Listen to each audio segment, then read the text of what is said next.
Kasus dugaan ijazah palsu Presiden ke-7 Republik Indonesia Joko Widodo kembali mencuat. Kuasa hukum menyebut ada kemajuan berarti dan Jokowi disebut ingin memulihkan nama baiknya. Ada yang menyambut positif, tapi tak sedikit pula yang menyindir, menyebut langkah ini terlalu lambat dan baru diambil setelah Jokowi tak lagi menjabat. Isu semakin panas setelah muncul kabar pihak pelapor seperti Roy Suryo CS berpotensi menjadi tersangka. Lantas, di tengah riuhnya reaksi warganet dan kemungkinan adanya babak baru terkait penyidikan, publik ini menunggu apakah gelar perkara khusus yang akan diadakan nanti menjadi titik terang atau justru memperkeruh kontroversi lama yang tak kunjung usai. Tim TV One mengabarkan.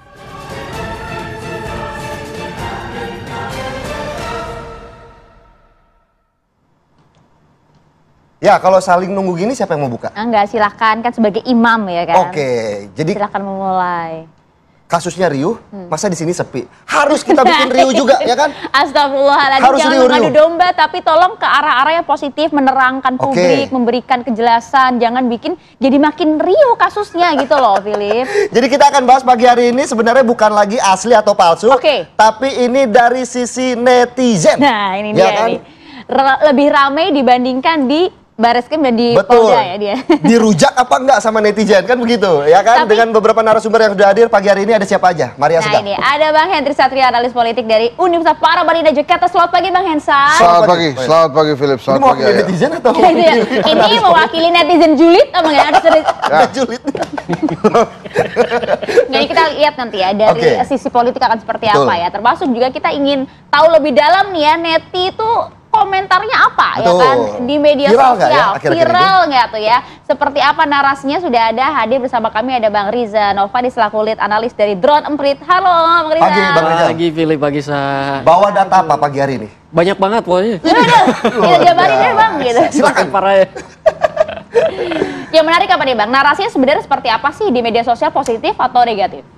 Kalau kita lihat volumenya dulu ya. Kalau dilihat volumenya memang konsisten perbincangan tentang Jokowi ini lebih tinggi di media sosial dibandingkan dengan Pak Prabowo. Itu tipis-tipis aja bedanya sekarang. Kalau kita lihat datanya ada 47.000 tentang Pak Jokowi dan 59.000 tentang Pak Prabowo. Tetapi kalau dilihat engagementnya itu hampir terpaut sangat jauh. Pak Jokowi itu sampai 668 juta, sedang Pak Prabowo cuma 400 jutaan dari seminggu terakhir. Dan kalau kita lihat dalam seminggu terakhir itu kan ada beberapa hal yang menarik ya tentang Pak Jokowi. Ada expose di Bareskrim, lalu kemarin ada di Polda Metro kan. Nah, itu ngebuat, dan kalau kita lihat perbincangannya memang dari dua-dua aktivitas itu lebih banyak sentimennya justru tidak menguntungkan buat Pak Jokowi. Karena expose di Bareskrim, pertanyaan publik tentang transparansi dan independensi itu ternyata dinilai belum bisa dijawab oleh Polda. Harusnya kan nampaknya kan harus semakin jelas ya dengan adanya gelar perkara, tapi netizen juga menangkapnya lain ya. Harusnya begitu, tetapi netizen punya ini ya. Bang Reza mungkin sedikit bisa kita saksikan, mungkin bisa dijelaskan juga bahwa ini data apa ini? Dari 47 ribuan perbincangan tentang Pak Jokowi itu, sebagian besar perbincangannya, 45% perbincangan itu masih ngomongin tentang ijazah. Lalu 18% isu lain-lain, lalu yang ketiga penyidikan di Polda Metro kemarin itu ya. Itu yang paling menarik buat publik, yang paling banyak dibincangan buat publik. Jadi ijazah ini memang dia terus ada di posisi nomor 1 sejak isu ini terus bergulir gitu. Bahkan Pacu Jalur juga tidak mengalahkan ijazah Jokowi ya. Betul ya? Betul. Itu beda sekali. Yang satu kan politik ya. Kalau Pacu Jalur kan bukan politik. Biasanya isu-isu bukan politik itu kalau tidak melibatkan artis-artis besar, tidak melibatkan tokoh-tokoh yang nasional itu nggak terlalu lama efek. Ya, tapi kalau dilihat dari engagement para warganet gitu ya, mereka tuh sebenarnya menantikan nggak sih setiap update perkembangan kejelasan dari kasus ini, atau mereka udah jengah aja sebenarnya? kalau dibilang apakah menunggu-nunggu apa yang akan terjadi, itu bisa kita lihat dari seminggu terakhir, kenaikan-kenaikan itu terjadi ketika ada aktivitas di offline, ada aktivitas di Polda dan di Bareskrim. Jadi publik juga sebenarnya penasaran apa sih yang sebenarnya akan terjadi pada Rismon dan pada Pak Jokowi pada saat itu di kepolisian kayak gitu ya. Itu saya kira yang paling banyak dibicarakan oleh publik. Terus apalagi nih? Kalau kita lihat ini siapa demografi sih usia ya, Bang Rizal ya. Kalau lihat siapa sih yang paling banyak? Banyak yang penasaran sebenarnya. Siapa sih yang membicarakan ini? Jangan-jangan orang-orang tua aja. Tapi kalau dilihat ternyata enggak juga. Anak muda juga terus kemudian pada awalnya isu ini cuma menarik perhatian kaum generasi milenial ke atas gitu lah ya. Tetapi karena ekspos yang terus-terusan berjalan di media sosial dan di media massa, ini juga menjadi perhatian anak-anak muda nih. Tapi ini sebenarnya genuine nggak sih atau jangan bot? Kalau dilihat di slide sebelum ini, itu kelihatan kalau perbincangan ini dilakukan banyak sekali oleh akun-akun yang lebih, katakan lebih generik ya. Aktivitasnya kelihatan generik. Dan kalau dilihat juga dari berapa banyak akun yang terlibat, usia akun yang terlibat itu berapa banyak, pada rentang mana aja sih? Itu rame, apa artinya? Cukup ini ya, cukup terbagi, cukup beragam dari mulai tahun 2000, akun yang usianya lah dari 2010 sampai 2024 itu semuanya berbicara tentang ini. Artinya ini memang sudah menjadi perhatian nggak lagi kelompok tertentu, tetapi sudah menjadi perhatian banyak orang. Kayak gitu. Saya mau langsung ke Bang Hensat yang sudah ngangguk-ngangguk antara ngantuk atau bagaimana melihat ternyata kasus isu ijazah ini juga konsumsi generasi milenial, Bang. Oh iya, kemarin saya juga bicara di SMA saya tuh ya. Jadi SMA saya tuh ikatan alumninya bikin temu alumni lah dengan adik-adik yang masih anak-anak yang masih sekolah tuh. Nah, di situ mereka nanya tentang gimana sih caranya jadi wapres masih muda gitu ya. Bagaimana caranya bisa berkarir politik, termasuk ada yang berseloroh juga itu. Ijazah Jokowi itu jadinya asli atau tidak, Mas, gitu ya. Kok tanya saya gitu. Ya makanya kok. Tapi yang saya surprise itu mereka ikuti dan beberapa kali lah saya ketemu banyak sekali orang lagi pas olahraga gitu ya. Mereka nanyanya simpel itu. Jadi ijazah Jokowi asli atau tidak? Jadi ini mereka sebetulnya antara mau tahu sama buat buka obrolan aja tuh biasanya tuh. Nah, ini kan menariknya adalah kenapa kemudian ini tuh masih bertahan aja isunya? Kalau menurut saya sih memang ini ada trust issue nih di Pak Jokowi ya. Karena waktu itu kan ada tentang SMK, ada tentang 11.000 triliun. Dan kelihatannya memang ingin cepat-cepat diselesaikan. Kalau saya memang dari awal sangat tergantung universitasnya. Nah ini kan UGM sudah bilang asli.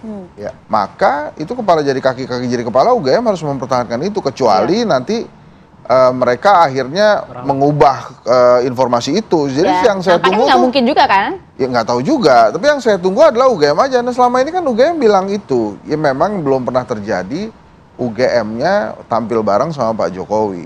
Tapi kalau buat saya selama UGM sudah mengatakan itu asli, maka ya asli. Dan saya yakin Pak Jokowi juga sangat paham bebannya sekarang bukan di dia lagi. Bebannya itu ada di UGM. Jadi sebetulnya kalau memang yang dikejar adalah ijazahnya, itu yang dikejar UGM. Nah ini kan yang dikejar Pak Jokowinya. Jadi menurut saya it's not about ijazah aja. Tapi kan gitu. UGM juga sudah memberikan keterangan ya, ini belum clear menurut Anda. Kenapa sih masih digoreng juga sama netizen gitu? Nah itu kan tadi saya katakan, kalau memang ijazah yang dikejar, harusnya UGM yang dikejar. Apa konsekuensinya buat UGM? Apakah nanti dibubarin ini universitas gitu ya? Karena ternyata tidak asli misalnya, kan kita nggak ngarepin itu juga. Tapi kan yang ternyata dikejar ini bukan UGM-nya, tapi Jokowinya. Jadi bukan tentang ijazah sih, ini ada hal-hal lain yang memang dikejar oleh netizen atau orang-orang yang mungkin merindukan Pak Jokowi kali ya. Jadi begitu. Tapi yang jelas memang buat pemerintah yang saat ini menjabat, Pak Prabowo dan pemerintahannya, ini pasti akan kesulitan untuk meningkatkan atau menaikkan isu-isu positif yang lagi mereka bangun nih. Misalnya nanti 19 Juli Koperasi Desa akan diluncurkan. Koperasi Desa dibandingkan ijazah, tanya Mas Rizal, pasti orang lebih seneng baca tentang ijazah. Berarti perang isu dong kalau bisa dibilang antara Pak Jokowi dan Pak Prabowo kalau seperti ini. Saya nggak bilang perang isu ya, tapi ini perang perhatian gitu dari publik. Jadi maksud saya harus selesai aja. Jadi setiap kali program bagusnya Pak Prabowo mau muncul, ada ijazah, ya orang pasti akan nengok ijazah. Karena ya itu tadi, nah ini ijazah belum selesai, ada lagi yang kontroversi, yang diplomat muda, pembunuhan diplomat muda. Terus ada yang di NTB tadi yang kita bahas itu. Jadi isu-isunya ini naik lagi.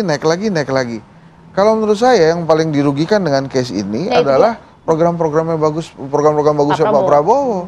Kan biasa nih, bad news tuh lebih disukai atau kontroversial news lebih disukai oleh netizen ketimbang yang mulus-mulus bagus-bagus ini. Padahal untuk kehidupan yang lebih baik buat Indonesia, harusnya kan program-program yang bisa dimunculkan ini bisa naik. Tapi juga kelihatannya tim komunikasinya pemerintah juga nggak menyadari itu, atau memang nggak ngerti mau ngapain, sehingga isu ini tuh dibiarin lewat aja terus. Nggak dicoba untuk ditandingi secara apple to apple gitu.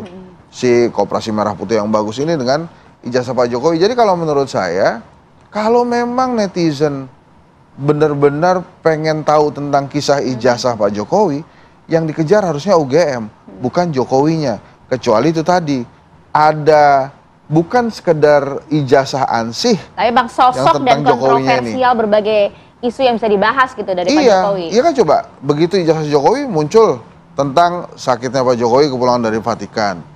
Terus bahkan kemarin itu saya ada-ada aja. Tapi ya memang sosoknya sih bang, kalau misalnya ijazah palsunya mungkin bukan Pak Jokowi, beda kata. Kalau Philip ya netizen siapa ya Philip kan gitu kan. Iya, dan Philips kan saya yakin asli ijazahnya kan. Udah lihat belum? Belum, saya belum lihat. Belum pegang juga. Kalau belum lihat kenapa bisa bilang asli? Ya ini kita lihat aja nih. Bang Mara coba dicek ijazahnya asli. Jangan mancing-mancing, Lifta, kamu dicari juga loh. Jadi tapi gini ya, maksud saya, si UGM kan sudah bilang, dan kemudian dengan, kalau menurut saya, isu di print Pasar Pramuka itu kebangetan isu itu. Dan itu mestinya UGM merespon itu. Minimal ada alumni UGM lain yang merespon. Jadi seolah-olah, nggak gitu loh. Masa ada ijazah keluaran UGM di print di Pasar Pramuka. Itu harusnya menyakitkan kan. Tapi dianggap publik tuh malah lama-lama jadi nanya gitu. Apalagi kemudian ada case-nya Pak Paiman. Pak Paiman bilang, udah dong jangan dibahas lagi. Jadi orang-orang wah. Kemana-mana ya malah. Ini jangan-jangan ada drama Korea nih berseri. Oh, saya nggak nonton. Oke, tapi pertanyaan begini kan sebenarnya ya. Oke, kalau kemudian harusnya dikejar UGM, tapi secara media sosial gitu netizen juga nangkep itu nggak sih? Malah mengejarnya ke Pak Jokowi. Dan kalau tadi juga menyimak pernyataan dari Bang Hensat juga, benar nggak sih tenggelam dengan apa yang kemudian diposting oleh program-program Pak Prabowo dengan kasus ijazah Jokowi? Tapi Bang Rizal dijawab sesaat lagi ya. Tentunya di segmen selanjutnya tetaplah bersama kami di Apa Kabar Indonesia Pagi. Oke, pemirsa, ada kembali di Apa Kabar Indonesia Pagi. Tadi Philip udah nanyain kan, tapi kalau misalnya sebenarnya di media sosial gitu ya, ini nih sebenarnya dimakan gak sih sama netizen? Apa justru betul apa yang disampaikan oleh Bang Hensa, bahwa emang ketutup nih program-program pemerintah yang harusnya baik, konsumsi publik justru kemakan sama ijazah? Makanya tadi di awal itu kami tampilkan perbandingan antara Pak Jokowi dengan Pak Prabowo, termasuk engagementnya, dan kelihatan banget kalau perbincangan tentang Pak Prabowo itu di media sosial jauh dibandingkan Pak Jokowi. Begitu juga engagementnya. Jadi memang apa yang disampaikan Bang Hensat mau benar banget. Koperasi desa itu lebih banyak diberitakan daripada dibicarakan. MBG juga lebih banyak diberitakan daripada dibicarakan. Kalaupun dibicarakan kebanyakan yang negatifnya justru. Jadi memang ini kalau dari sisi expose di media sosial agak-agak mengganggu untuk Pak Prabowo. Lebih ramai di mana sih? Instagram, X atau TikTok? Kalau ngelihat produksi narasinya Twitter tentu lebih tinggi. Tetapi kalau kita ngelihat di mana yang paling engage dibandingkan dengan jumlah produksi narasi, itu TikTok justru lebih tinggi engagementnya. TikTok? Iya, TikTok itu lebih tinggi engagementnya. Tapi kan TikTok kan memang biasanya kan milenial ke bawah kan? Nah, karenanya itu nyambung banget dari dengan demografi usia orang yang mengakses informasi isu tentang ini. Kebanyakan justru di usia kurang dari 30 tahun ya, 18 sampai 29 tahun. Itu jadinya kita dan ini sebenarnya baru-baru saja keterlibatan anak muda di sini ini baru-baru saja. Apa karena sudah terlalu lama begitu narasi-narasinya seperti apa sih Bang sebenarnya? Kayaknya karena eksposnya memang tinggi terus ya. Terus-terusan dibahas di berbagai kanal gitu. Jadi lama-kelamaan mereka terekspos juga, lama-kelamaan mereka penasaran juga. Ini ada apa sih sebenarnya? Contoh-contoh narasinya kayak apa tuh Bang?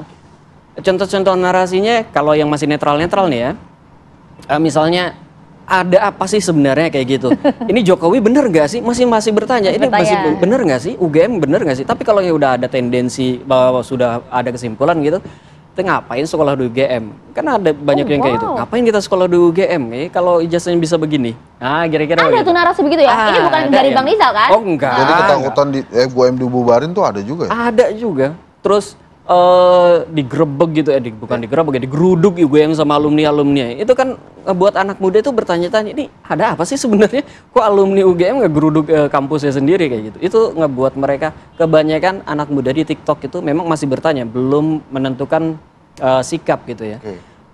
Pun kalau yang menentukan sikap, kebanyakan memang sudah ikut narasi dari yang meragukan ijazah Pak Jokowi. Bang Hensah, sudah terlalu melebar kemana-mana. Ya memang akhirnya ya karena didiemin ya. Tadinya kan mungkin strateginya tuh buying time ya. Mudah-mudahan hilang sendiri gitu. Ternyata enggak. Ternyata enggak makin dimakan. Nah itu tadi yang menarik kan Mas Rizal bilang ada engagement yang sangat tinggi di pembincangan ijazah Pak Jokowi ini. Jadi maksudnya tuh ya itu tadi ada pertanyaan-pertanyaan.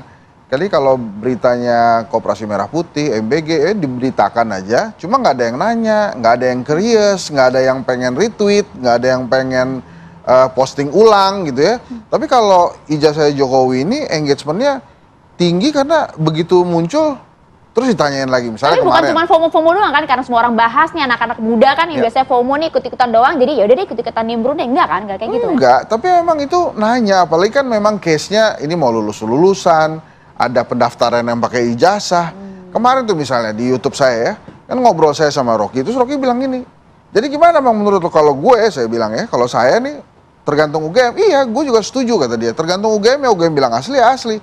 Tapi ini ijazahnya asli, pemiliknya palsu kata dia. Rame lagi gitu.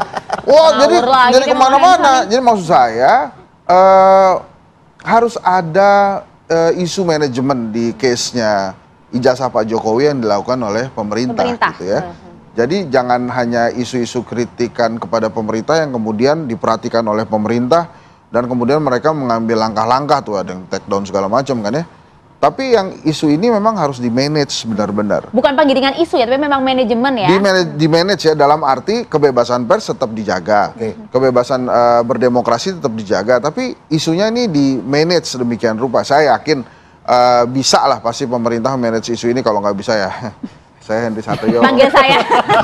Malah itu bahaya banget. Nggak, maksud saya kalau manage ini isu ini nggak di manage, ya bahaya juga ya. Ya banyak isu-isu lain yang akhirnya ya sekarang begini, pemerintah kan pasti butuh dukungan dari rakyat kan. Kalau isu ini didiamin ya kapan pemerintah mendapat dukungan dari rakyatnya gitu. Tapi isu ini didiamkan atau dipiara sebenarnya? Nah, kalau menurut saya mereka masih belum ngerti aja gimana cara manage-nya. Kalau ngerti cara manage, mereka nih maksudnya tim komunikasi pemerintah. Karena kalau enggak nih repot nih kemana-mana gitu isunya, dan akhirnya kan jadi berkembang lagi. Malah kemarin coba sekarang mana yang lebih ngetop antara Roy Suryo, Rismon atau Dr. Tifa? Masa begitu? Pertanyaannya jadi begitu ya? Iya karena obrolannya udah terus-terusan ke sana. Coba misalnya tadi yang ditayangkan oleh TV One, Roy Suryo boleh masuk, tiba-tiba ada yang cegah. Terus kan bertanya-tanya lagi, lah kenapa dicegah itu? Kenapa nggak boleh banyak masuk? Padahal kan memang namanya masuk ke kantor polisi ya, jangan banyak-banyak juga gitu kan.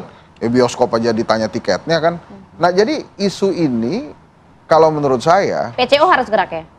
Ya PCO mungkin Mensesnek ya, kan sekarang jubirnya Mensesnek bukan. Nah terus gini, maksud saya satu, UGM mesti membantu pemerintah untuk ini. Dan bersuara juga kan untuk dirinya? Iya, bersuara juga, gitu, bersuara. Kemudian yang kedua, kalau bisa tampil bareng dengan Pak Jokowi. Kemudian yang ketiga, ya, menurut saya isu tentang ijazah ini harus dibarengi dengan edukasi dari pemerintah juga, bahwa dokumentasi ijazah itu penting. Kelemahan-kelemahan orang-orang seperti Mas Rizal waktu sekolah, kan saya lebih muda dari Mas Rizal ya, itu waktu itu belum ada WA, belum ada kamera, handphone yang ada kameranya. Jadi sebisa mungkin sekarang kalau di sekolah itu foto. Jadi kalau nanti ada apa-apa itu ada bukti foto bahwa Bang Hensa juga pernah punya sekolah. Foto pegang ijazah? Saya punya waktu diginiin sama rektor. Sah ya berarti ya? Ya, tapi ada sih foto sama kayak ijazah tuh ada. Jadi, kameranya pakai kamera apa tuh pas di foto, Bang? Pakai kamera orang sih. Memperlihatkan tahun ya soalnya ya. Iya kan nggak mungkin kita selfie pakai ijazah, bro. Susah, pasti di telepon aja masih poliponik kan? Ya, pernah diwisuda gitu kan? Pernah. Iya kan nggak mungkin kita gini kan? Gitu. Oke, Bang Rizal mungkin sedikit saja melihat bagaimana prediksi isu ini akan bertahan, sejauh mana akan bertahan di top isu? Kalau ngelihat aktor yang paling prominen dalam perbincangan tentang ijazah Jokowi ini, sebenarnya publik itu agak bingung. Ini sebenarnya isu ini gimana sih kayak gitu ya? Isu Pak Jokowi ini bener apa enggak ijazahnya? Nah kalau kayak gitu, kita lihat siapa aktor yang paling prominen dalam perbincangan. Dan balik lagi ternyata adalah aktor, kalau dilihat di SNA tadi, aktor yang paling berpengaruh itu adalah akun-akun media sosial yang dimiliki oleh media massa. Jadi ketika publik bingung, mereka balik lagi ke media massa. Sebenarnya isunya kayak gimana? Media massa memberitakannya seperti apa? Sehingga mereka bisa ngasih, memberi itu ya, mengkonfirmasi dan mengambil keputusan gitu. Tetapi dan ini juga di TikTok pemberitaan itu tetap menjadi rujukan utama. Jadi TikToker itu nggak cuma ngomongin tentang Pak Rismon, Roy Suryo, Bareskrim dan sebagainya, enggak. Mereka juga menganalisa hasil pemberitaan di media Tapi massa. Bahaya juga loh kalau TikTok jadi rujukan utama, Bang. Ya, gini. Ya, anak muda emang mau kayak gimana lagi, emang ke TikTok mereka. Gini, saya kan dapat informasi ya dari salah satu pejabat juga. Hen, itu sudah kita cek dan kita sudah bandingkan, ya bukan gini bahasanya. UGM sudah cek dan UGM sudah bandingkan dengan ijazah-ijazah lain yang ada di angkatannya Pak Jokowi itu. Sama semuanya. Saya tanya kan, ya itu aja lo omongin. Bahwa kita udah cek sama semua, ya kalau perlu ditampilkan tuh ijazah-ijazahnya. Dia bilang, akhirnya responnya apa gitu. Kelihatannya UGM menunggu nanti proses pengadilan. Jadi kalau pertanyaannya Ayah kira-kira sampai di mana ini, ya kita tunggu di proses pengadilannya. Tapi kan pengadilan di Indonesia nggak pernah sebentar. Nanti kalau udah ada, terus kemudian banding lagi, ini lagi nanti tiba-tiba 29 deh. 2029 ya Allah, lama amat. Nggak, jadi maksud saya, pertanyaan itu bagus sekali. Ini ujungnya di mana? Ini tergantung para playernya. Dia mau selesaikan cepat, atau selesaikan lama, atau buying times. Buat rektor UGM, pasti dia, aduh udah dong please, ini selesailah ini isu. Karena kan beban juga buat dia. Deg-degan juga dia. Tapi kan ada publikasi gratis. Iya, tapi menurut saya, sekali lagi deh, kalau perlu, UGM tuh kayak minum obatnya ya sehari 3 kali, ngumumin bahwa ini asli. Sampai kemudian pendidikan publiknya itu nyampe tuh di para pengguna X, para pengguna netizen itu bahwa, para pengguna netizen, pengguna TikTok itu, ya udah, ini tuh udah selesai karena UGM bilang seperti itu. Jadi ya, ini bukan tentang lagi walk the talk TikTok gitu ya, tapi ini realnya gitu ya. Karena kan anak-anak Gen Z, kemudian anak-anak zaman sekarang lah ya maunya kan juga yang ringkes, yang singkat. Coba, saya udah bilang berkali-kali, Ayah, saya bandingkan dengan ijazah saya lulus Unpad, UI, BINUS, ijazahnya ada dan saya yakin itu asli. Nah, yang bertanggung jawab atas keaslian itu adalah universitasnya. Tahu responnya? Wah, Hensat masuk angin. Bismillah komisaris, jangan-jangan besok masuk kabinet. Udah saya aminin aja semua. Gitu. Kecuali yang masuk angin. Jadi kita kasih informasi gitu, terus kemudian ya udah. Diresponnya ya negatif seperti itu. Kalau menurut saya sih lagi-lagi udahlah kita pikirin diri kita. Kita yakin kan kalau ijazah kita asli. Ya itu yang bertanggung jawab keaslian itu siapa? Ya, universitas. Universitasnya Pak Jokowi, UGM sudah bilang asli. Ya kejar UGM-nya. Gitu kalau menurut saya sih. Kalau ngejar UGM tuh nggak ada seksi-seksinya. Pasti ntar isunya lelo sendiri tuh. Tapi netizen juga sudah mengarah ke sana belum sih, Bang Ijal? Ke UGM? Ya. Kayaknya memang ditinggalin tuh UGM, tidak pernah dibahas dengan serius. Lebih banyak yang ngejar ke Pak Jokowi. Makanya seperti yang Bang Hensat bilang tadi di awal. Ini tentang kejujuran, tentang reputasi Pak Jokowi, bukan tentang ijazah Pak Jokowi semata kayak gitu. Ya Bang? Ya. Itu dia Tapi reputasi. kan kalau kita orang lihat kan nih. Pak Jokowi ini kan media sosial bukan barang baru untuk Pak Jokowi. Ketika kampanye 2 kali periode media sosial loh. Dijelasin deh, kemarin waktu Fahmi kan bilang, kalau waktu Pilpres, itu banyak banget, atau misalnya case-nya KUHP atau Undang-Undang KPK waktu itu demo-demo, itu kan banyak banget buzzer-buzzer yang membela itu. Iya. Nah sekarang, nggak ada buzzer-buzzer yang pakai nomor-nomor belakang itu tuh. Apa enggak itu loh. Nomor-nomor belakang yang ngebelain Pak Jokowi udah nggak ada lagi. Pada kemana sih Bang itu Bang? Tadi kan udah ditampilkan di SN atau ada 2 lingkaran besar, ada 2 klaster besar, ada 2 klaster. Klaster besar itu klaster netizen, klaster publik umum dan klaster media dan klaster Organik. Satu lagi kalau klaster yang mendukung Pak Jokowi yang ada di atas agak kecil kayak gitu. Dan itu kalau dilihat akun-akunnya yang kita kenal orangnya adalah yang dari PSI itu Sandi siapa ya Sandi yang upload pertama kali upload. Itu saja. Selain itu tidak ada aktor-aktor, tidak ada saya lihat dari PSI aktor dari PSI yang berbicara tentang ini. Tidak ada juga influencer yang sebelumnya getol membela Pak Jokowi yang berbicara tentang ini. Semuanya enggak kelihatan juga akun-akun bot yang sebelumnya. Pak Prabowo pernah sekali coba masuk ke isu ini. Cuma sambil bercanda dan sekali doang sebentar. Nanti jasa gua lagi ditanya-tanya. Dia sekali doang habis itu, cuma nggak pernah ngomongin lagi jasa ini.